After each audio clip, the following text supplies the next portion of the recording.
Summer doesn't ask for your title. It doesn't care about your revenue. It has a single question, and it asks it in public, in front of your wife, in front of your peers, in front of your own reflection in the water. If your first instinct right now is to think, I'll deal with this after the trip, this episode isn't for you. Close it, come back when you're ready to look directly at it. The trip is booked. You know the one. You've been planning it since February, maybe longer. The property is confirmed. The flights are locked. You've handled the logistics the way you handle everything completely, without leaving gaps. It's probably somewhere with water, somewhere the sun is reliable and the environment is exactly what the price suggests. You've earned this. That's not in question. But here's what I wanted to sit with today. Somewhere between confirming the reservation and right now, something shifted. Not dramatically, not in a way you would put into words over dinner, but there is a low-level current running underneath the anticipation. A hum, a quiet awareness you keep choosing not to turn toward. You're a man who reads data, who notices when a number is trending wrong before anyone else in the room sees it, who feels the shift in negotiation before it becomes visible. That hum, that's data too. And data doesn't wait for a convenient moment to become visible. And this episode is about what it's actually telling you. This is Iron Suits, where strength wears the crown. I am Marwan. Let's call it what it is. Summer is not a vacation for men at your level. Not really. It's a visibility event. Think about the environments you operate in from September through to April. September through April. The boardroom, the conference table, the client dinner. Every one of those environments has structural support built into it. Your title is visible. Your reputation precedes you. The context does half the work before you say a word.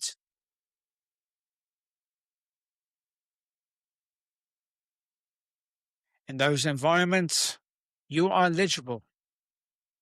Your authority has architecture around it.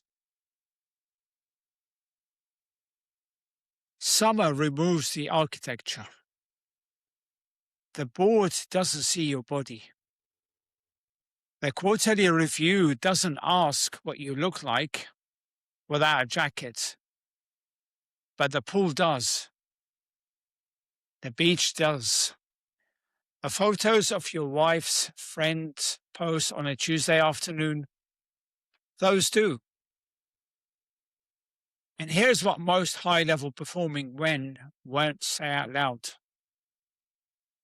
The anticipation they feel before the summer isn't really excitement. It's dread, dressed up as planning. The awareness, quiet, precise, uncomfortable. That's the environment. The environment is about to change, and the man they project in controlled settings doesn't fully translate to uncontrolled ones. You spend years managing perception. That's not a criticism. It's a skill, brand, narrative, positioning. You understand better than most people alive that how you present matters.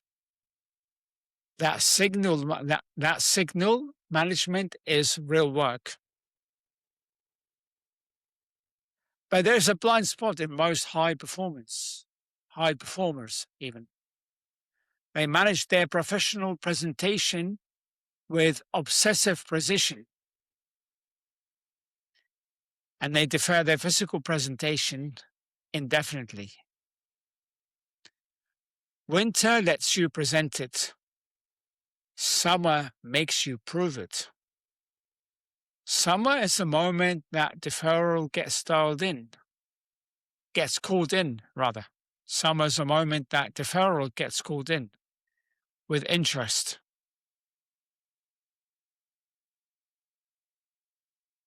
Walk me through your winter wardrobe for a second. The structured jacket, the layered shirt, a coat that sits right on the shoulders. These aren't just clothes. They are load-bearing elements of your physical presentation.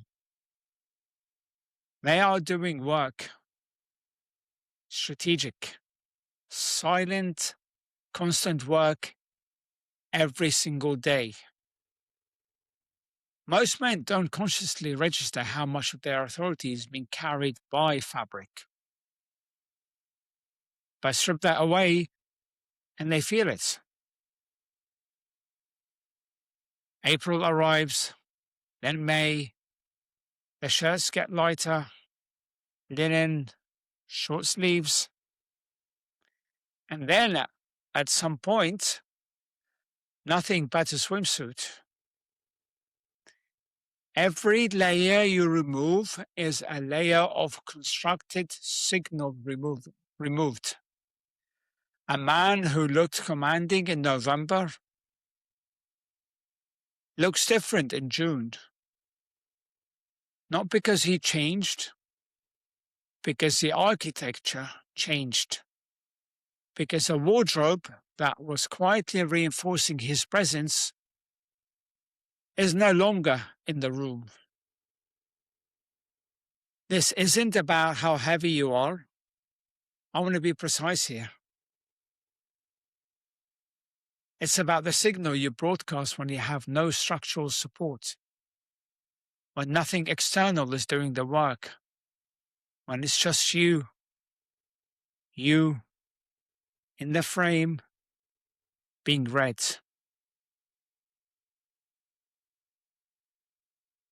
There's a moment, and you know the one I'm talking about, usually sometime in May. You try on something you wore last summer, or you catch yourself in the mirror at an angle you didn't choose. You're in a hotel bathroom, the light is different, you're not ready for what it shows you. You look once, then you stop looking, and it's not a crisis, it's not a breakdown, it's just a clean, clear data point. Something shifted, and you chose not to notice it happening. That's the part that matters. Most men's response to that moment is management. Find a better cut, buy a shirt that sits differently, stay strategic about when they're in the frame. And that's understandable. That's the executive flex. Manage the optics, move forward. But here's a question we're sitting with. Stop. Why are you managing the presentation instead of addressing the signal? Same man, different standard, That's not a styling problem. There are two ways to respond to what the mirror showed you. The first is panic. And panic looks like this. You restrict everything for 2 weeks before the trip. You buy a rash guard to wear at the pool. You stay strategic about group photos, always behind someone, always at the edge of the frame. You manage the optics of the problem without ever looking at the problem directly. Panic is noise. It's fast, ego-driven, and aimed entirely at short-term perception management. And the men in this audience are too intelligent for panic to feel satisfying, which is why it tends to produce a specific kind of low-grade shame. Because you know you're not solving anything, you're just hiding it better, and you know it. A second response is awareness. And awareness sounds like a much simpler question. What is my body actually telling me about how I've been operating?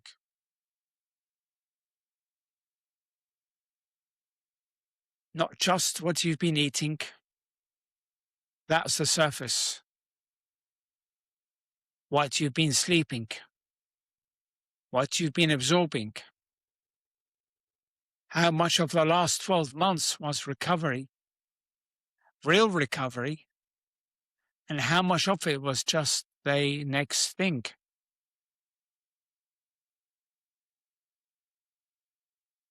Here's the thing about men who operate at your level. Your default mode is to manage optics and move forward. That's not a character flaw.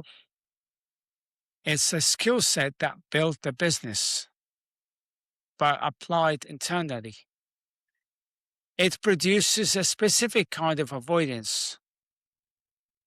You're so good at managing the surface of a problem that you can go years without ever looking at what's underneath it. The body is an operational report. In the boardroom, you would never ignore a 6-month negative trend. You would want to understand the inputs. You would ask what changed, when, and why. You would treat data with respect. You built a business by reading what other men ignored. This is no different. The body is no different.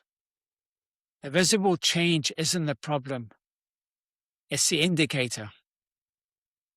It's the output of 12, 24, 36 months of inputs. And those inputs have names. Sleep traded for early calls. Workouts deprioritized every time Q4 arrives. Alcohol used as a compression tool instead of actual recovery. Movement outsourced to when things calm down. None of this is moral failure. All of it is information. Read it the way you would read anything else that mattered. The question is whether you're willing to read it or whether you're going to buy a better shirt and manage it for another summer.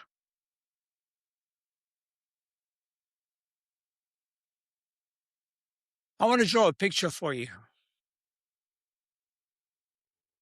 2 lines on a graph. The first line is your revenue or your business value or whatever the primary metric of your professional output is. Track it over the last 5 years. For most men in this audience, that line goes up meaningfully.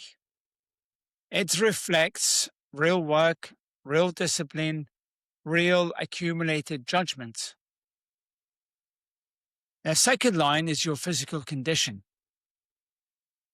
And you want to track that over the same 5 years. For most high performers, these two lines diverge. The business scaled, their body didn't. So you've got one line going up and one line coming down. One line went up, one line didn't. You know which one you chose. And for a reason. Maybe, for a season even. Maybe even a few seasons. That's a reasonable trade. In the early years of building something real, demand sacrifice, sleep, leisure, physical consistency. These are legitimate short-term costs for long-term build. You made that trade consciously or close to it. And it was probably worth it. The problem is that the short term became permanent. The emergency posture, the one that made sense when you were building, became the operating posture. The body that was supposed to benefit from the financial success you were creating became one domain that didn't scale with everything else. And here's where it becomes an identity issue rather than a health issue.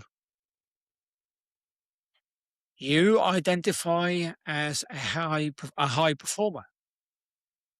Discipline is part of your self-concept. Control is fundamental to how you understand yourself as a man and as a leader.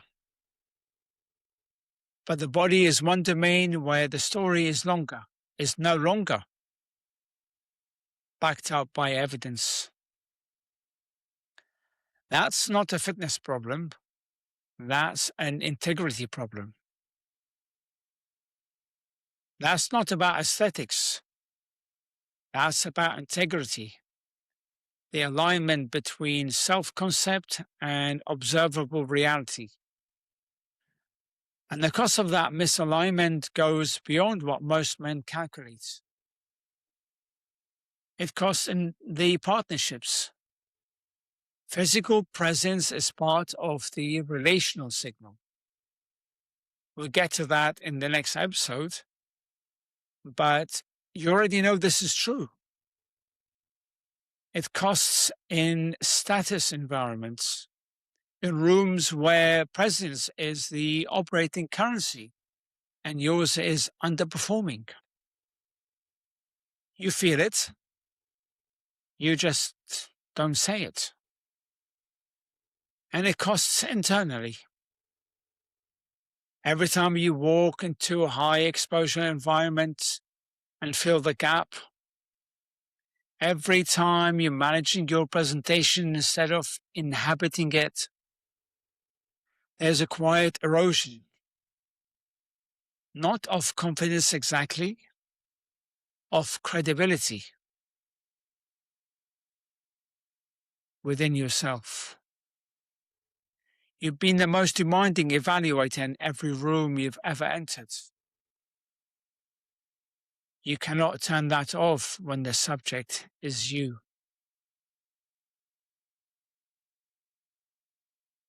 That's the thing nobody says directly, but every man at this level understands implicitly. Winter provides cover, layers, scheduled environments, controlled context, Their structural jackets, a long dinner table, a coat that meets you at the door. Most men don't consciously realize how much of their physical presentation is being architecturally managed by climate, by context, by clothing. But it is constantly. Winter is a long, collaborative act of signal management, and it works beautifully. And then summer arrives and strips all of it. Every layer, every cover, gone. The pool doesn't have a table to sit behind.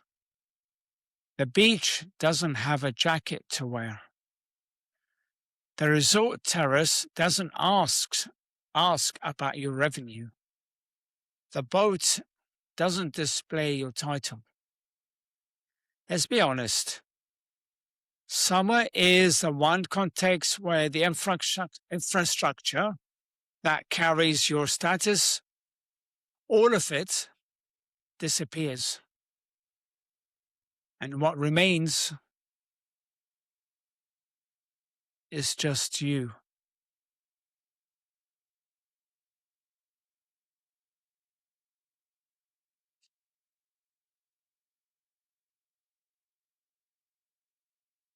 A quiet, honest moment here.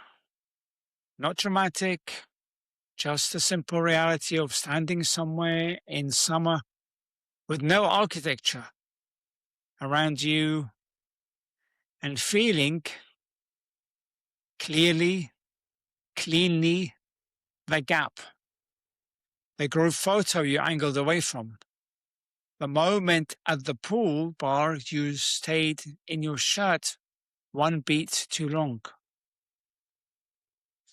And the question Summer asks, without cruelty, without commentary, just by existing,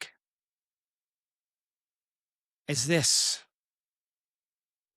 Is the man who built this life actually visible in the man standing here? For many high performers, men who have built genuinely significant things, men who have earned in the environments they're standing in, the honest answer is not fully. Not because they failed, because they deferred, because their body was always going to be next. After this quarter, after this raise, after this exit, after things calm down. There's a difference, and you know which one is harder to sit with. Things didn't calm down. They never fucking do. Things didn't calm down. They won't. And the summer, every summer, sends the same memo. Clear, unscheduled, impossible to manage. The question is what you do with it this time. Summer is an audit you didn't schedule. You've been executing all year. Decisions made, capital deployed, problems solved before they became problems. And you are, by every external measure, the man you set out to be. And then June arrives, the environment changes, and suddenly the armor that works in conference rooms and quarterly reviews doesn't translate, because the summer doesn't read your resume. It reads your presence. The anticipation you're feeling isn't weakness, it's information. It's a gap between the man you've built professionally and the physical authority you carry into spaces where credentials don't speak. Most men manage that gap with avoidance, better angles, looser fabric, strategic absence from situations where they have to stand and be seen without the structure of their title around them. You're not most men. Act like it. The fact that you feel this, the low-grade tension before the trip, the awareness when the shirt gets lighter, means you haven't stopped paying attention. And that's where this starts. Not with the program, not with the tactic, with the decision that the incongruence is worth closing. You didn't lose discipline. You redirected it. Now redirect it back. Summer's coming. It was always coming.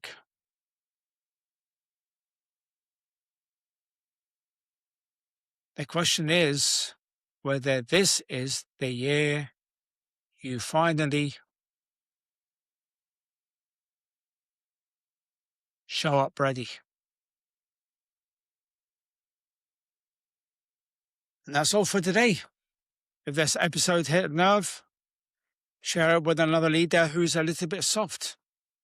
Because as iron sharpeneth iron, one man sharpeneth another.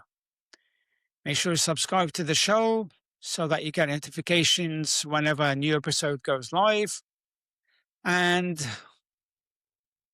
subscribe, and I already said that. And follow me on my socials. I am on Facebook under Marwan Killu, LinkedIn Marwan Killu Fitness, and you can watch this on YouTube under Marwan Killu. Until next time. Oh, and one more thing. If you can leave me a positive review on iTunes, that would mean the world to me. Okay? And that's how the show grows. Until next time, have a great day, and I'll talk to you all soon.